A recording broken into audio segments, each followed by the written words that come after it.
오늘은 시편 110편 1절부터 7절까지의 말씀을 함께 나눠 보겠습니다.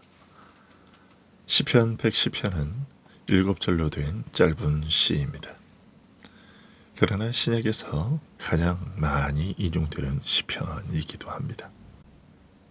예수님 자신이 이 시편을 인용하셨고 베드로가 오순절 설교에서 바울이 종말론을 설명하면서 히브리서 기자가 그리스도의 제사장직을 논증하면서 사용했습니다. 7절로 된 짧은 시지만 이렇게 많은 신학이 담겨 있습니다.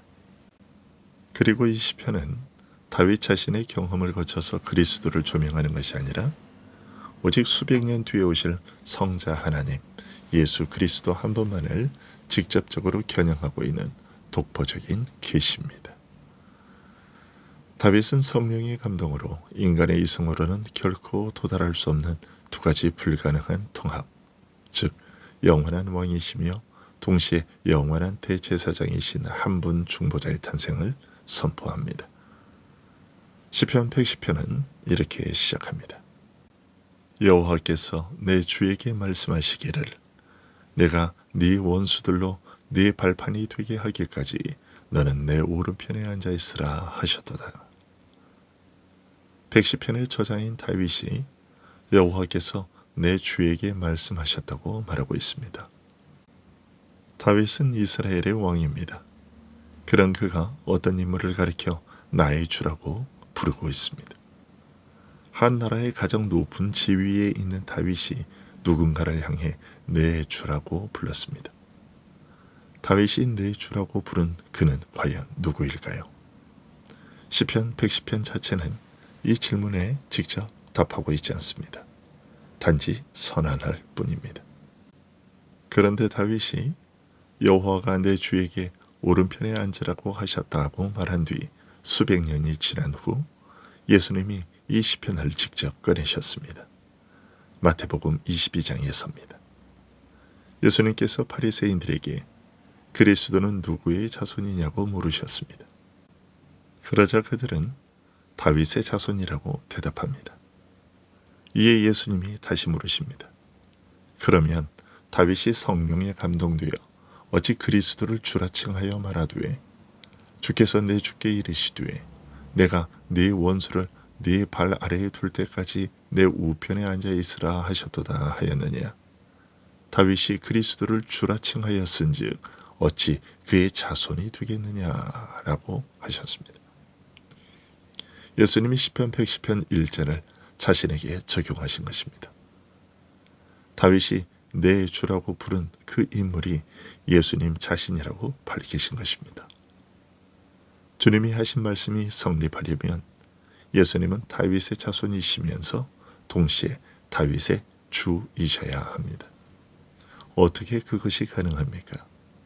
다윗보다 먼저 계신 분이 다윗의 후손으로 오셨기 때문입니다. 영원 전부터 계신 하나님의 아들이 마리아에게서 태어나심으로 다윗의 자손이 되셨습니다. 그러므로 다윗의 자손이시면서 동시에 다윗의 주이실 수 있습니다. 시편 110편 1절의 수수께끼는 성육신으로만 풀립니다. 여호와께서는 다윗이 주라고 부른 이에게 내 오른편에 앉아 있으라고 하셨습니다. 오른편은 최고 명예의 자리입니다. 여호와께서 이 인물을 자신의 오른편에 앉히십니다. 공동 통치자의 자리입니다. 그것이 언제 이루어졌습니까? 예수님의 승천 때입니다. 베드로가 오순절에 이 사실을 선포합니다. 사도행전 2장 34절 35절입니다. 다윗은 하늘에 올라가지 못하였으나 친히 말하여 이르되 주께서 내 주에게 말씀하시기를 내가 네 원수로 네 발등상 되게 하기까지 너는 내 우편에 앉아 있으라 하셨도다 하였으니. 베드로가 오순절 설교에서 시편 110편 1절을 인용하여 예수님의 부활과 승천을 선포한 것입니다. 이로써 시편 110편 1절은 그리스도의 승천 사건의 예언으로 확인되었습니다. 그리고 1절에서 다윗은 여호와께서 말씀하신 시기를 내가 네 원수로 네 발판이 되게 하기까지라고 알리고 있습니다. 여기서 하기까지라는 말씀이 중요합니다. 아직 완성되지 않았다는 것이죠. 원수들이 아직 발판이 되지 않고 그의 일의 완성이 진행 중에 있다는 것입니다. 그런데 사도 바울이 고린도전서 15장 25절에서 이 사실을 다음과 같이 표현합니다. 그가 모든 원수를 그 발 아래에 둘 때까지 반드시 왕 노릇하시리니. 그리스도가 지금 왕 노릇하고 계십니다. 그 통치가 완성될 때까지 계속됩니다. 이어서 2절에서 다윗은 주님께 원수들 중에서 다스리소서라고 청원합니다. 원수들이 완전히 제압된 후가 아니라 그들이 여전히 존재하는 가운데서 통치하십니다. 이것이 현재 그리스도의 통치의 특성입니다. 세상이 혼란스럽고 악이 활동하는 것처럼 보여도 그리스도께서 그 가운데서 통치하고 계십니다. 3절은 그 통치 안에 있는 백성의 모습을 알려줍니다. 주의 권능의 날에 주의 백성이 거룩한 옷을 입고 즐거이 헌신하니 새벽 이슬 같은 주의 청년들이 주께 나오는도다. 자원하여 나옵니다. 강압 없이 자발적으로 기꺼이 나옵니다. 이것이 은혜로 부르심을 받은 자들의 특성입니다. 하나님의 은혜가 마음에 역사하면 억지로 섬기는 것이 아니라 자원하여 섬기게 됩니다. 그리고 자원하여 섬기는 자들에 대하여 새벽 이슬 같은 주의 청년들이라고 소개합니다. 새벽 이슬은 무수하며 맑고 투명합니다. 땅에 먼지와 오염이 섞이지 않은 것이 이슬입니다. 그리스도의 통치 아래에서 자원하여 나오는 백성이 이와 같습니다. 그들이 본래부터 깨끗한 자들이 아니라 그리스도로 말미암아 죄사함 받고 정결함을 입어 그렇습니다. 그 정결함이 이슬의 투명함과 맑음으로 표현되고 있습니다. 3절 전반절에서 이슬 앞에 거룩한 옷을 입고 라는 말씀이 먼저 나오고 있지요. 거룩함이 먼저입니다. 그리스도의 의로 옷 입은 자들이 죄 사함 받고 이슬처럼 맑고 투명하고 풍성하게 주께 나아옵니다. 이것이 그리스도의 통치 아래 있는 백성의 모습입니다. 이들이 즐거이 헌신할 수 있는 이유는 다윗이 주라고 부른 그분의 제사장 직분 때문입니다. 여호와는 맹세하고 변하지 아니하시리라. 이르시기를 너는 멜기세덱의 서열을 따라 영원한 제사장이라 하셨도다. 바로 이것입니다. 다윗 당시 이스라엘에서 왕과 제사장은 엄격하게 분리되어 있었습니다. 왕은 유다 지파에서, 제사장은 레위 지파 아론 계열에서 나왔습니다. 이 두 직분을 한 사람이 겸하는 것은 금지되었습니다. 대표적인 예로 우시야 왕이 있습니다. 우시야 왕은 제사장의 직분을 침범했다가 나병에 걸렸습니다. 그런데 110편 4절에서 여호와께서 다윗이 내 주라고 부른 그에게 너는 제사장이라 선언하십니다. 그것도 영원한 제사장이라고 말이지요. 이것이 어떻게 가능합니까? 4절이 이 질문에 단서를 제공하고 있습니다. 멜기세덱의 서열을 따라입니다. 멜기세덱이 누구입니까? 창세기 14장 18절부터 20절에 처음 등장합니다. 멜기세덱은 아브라함이 전쟁에서 돌아올 때 만난 인물로서 살렘의 왕이면서 동시에 지극히 높은 하나님의 제사장이었습니다. 아브라함은 그에게 11조를 바쳤습니다. 멜기세덱은 왕이면서 동시에 제사장이었습니다. 이스라엘의 율법이 생기기 전의 인물이었으며 레위 지파도 아닌데 제사장이었습니다. 그의 아버지가 누구인지 어머니가 누구인지 족보가 어떻게 되는지 성경은 밝히지 않고 있습니다. 시편 110편은 내 주가 멜기세덱의 서열을 따른 영원한 제사장이 될 것이라고 선언합니다. 레위 계열이 아닌 또 다른 제사장직이 있다는 것입니다. 그리고 그것이 영원히라고 합니다. 이것이 누구에게 어떻게 성취되었습니까? 히브리서가 이 한 구절을 집중적으로 해석합니다. 히브리서 5장 6절입니다. 또한 이와 같이 다른 데서 말씀하시되 네가 영원히 멜기세덱의 반차를 따르는 제사장이라 하셨으니. 히브리서 기자가 이 구절을 예수님에게 적용하고 있습니다. 예수님이 멜기세덱의 서열을 따른 영원한 제사장이시라는 것입니다. 왜 예수님에게 이 적용이 들어맞습니까? 예수님은 유다 지파에서 나셨습니다. 아론 계열이 아니십니다. 그러므로 레위 제사장 직분의 기준으로는 제사장이 되실 수 없습니다. 그런데 멜기세덱의 서열을 따르면 가능합니다. 멜기세덱 역시 레위 계열이 아니었지만 제사장이었기 때문입니다. 그리고 4절에 여호와는 맹세하고 변하지 아니하시리라 하는 선언도 중요합니다. 히브리서 7장 21절이 이것을 지적합니다. 그들은 맹세 없이 제사장이 되었으되 오직 예수는 자기에게 말씀하신 이로 말미암아 맹세로 되신 것이라. 주께서 맹세하시고 뉘우치지 아니하시리니 네가 영원히 제사장이라 하셨도다. 레위계열 제사장들은 그냥 법령에 따라 직분을 받았습니다.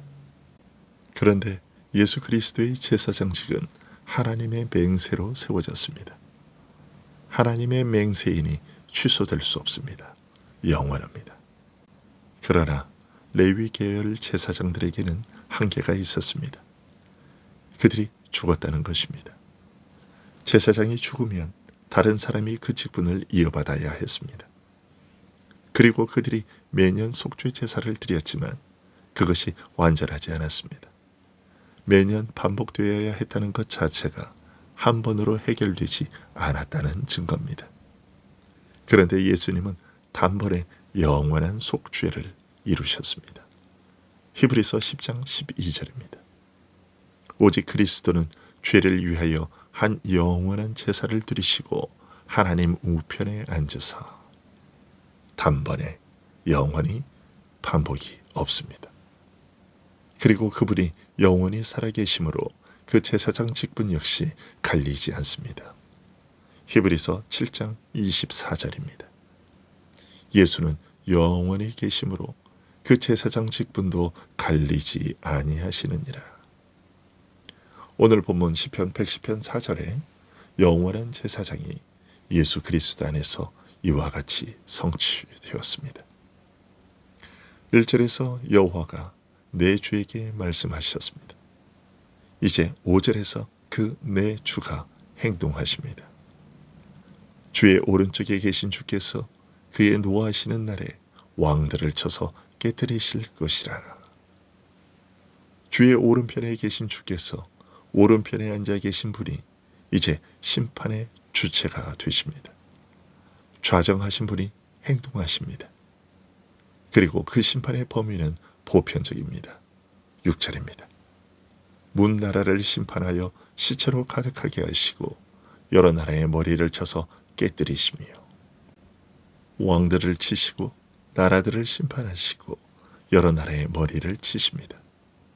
종말론적 심판을 예고하고 있습니다.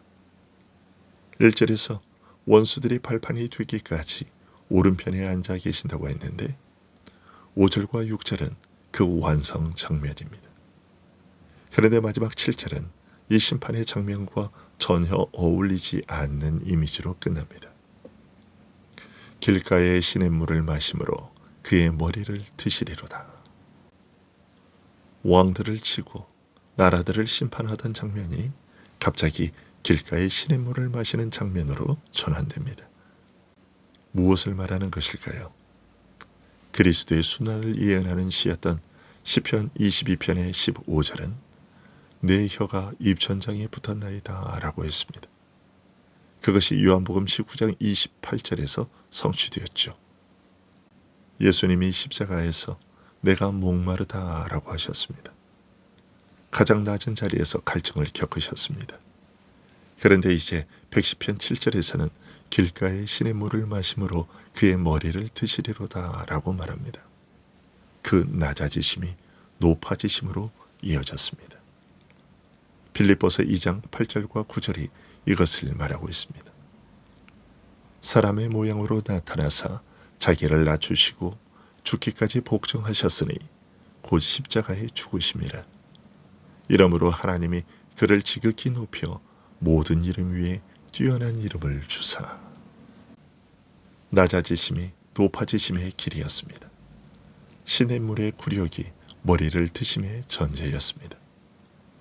오른편에 앉으심, 영원한 제사장이심, 심판의 주체이심이 모두 7절의 낮아지심을 통해 이루어졌습니다. 그리스도의 높아지심은 낮아지심을 통해 왔습니다. 십자가 없이 부활이 없고 굴욕 없이 영광이 없습니다. 오늘 본문은 하나님 우편에 앉으신 예수 그리스도는 다윗의 자손이시면서 동시에 다윗의 주이시고 그분은 만왕의 왕이시라는 사실을 알려주고 있습니다. 또한 왕이신 그리스도는 동시에 우리를 위해 자기 몸을 들이셨고 지금도 우리를 위해 간구하시는 영원한 제사장이심을 알리고 있습니다. 그러므로 우리는 언제든 그분께 나아갈 수 있습니다. 마지막으로 그리스도의 중보로 말미암아 죄사함 받은 거룩한 자들은 그 왕의 통치 아래 즐거이 헌신하는 백성으로 살아야 한다는 것을 알려주고 있습니다. 다윗의 주이시며 하나님 우편에 앉으신 왕이시며 멜기세덱의 반차를 따른 영원한 제사장이신 그리스도께서 우리의 중보자이십니다. 그러므로 두려워하지 말고 그 왕을 붙드십시오. 낙심하지 말고 그 제사장을 의지하십시오. 그리고 머뭇거리지 말고 즐거이 여러분 자신을 드리십시오. 끝까지 승리하시는 왕이시며 끝까지 중보하시는 제사장이신 예수 그리스도만 바라보며 살아가십시오. 오직 그분만이 우리를 다스리시고 속죄하시고 끝까지 지키시는 참된 주이십니다. 기도하겠습니다.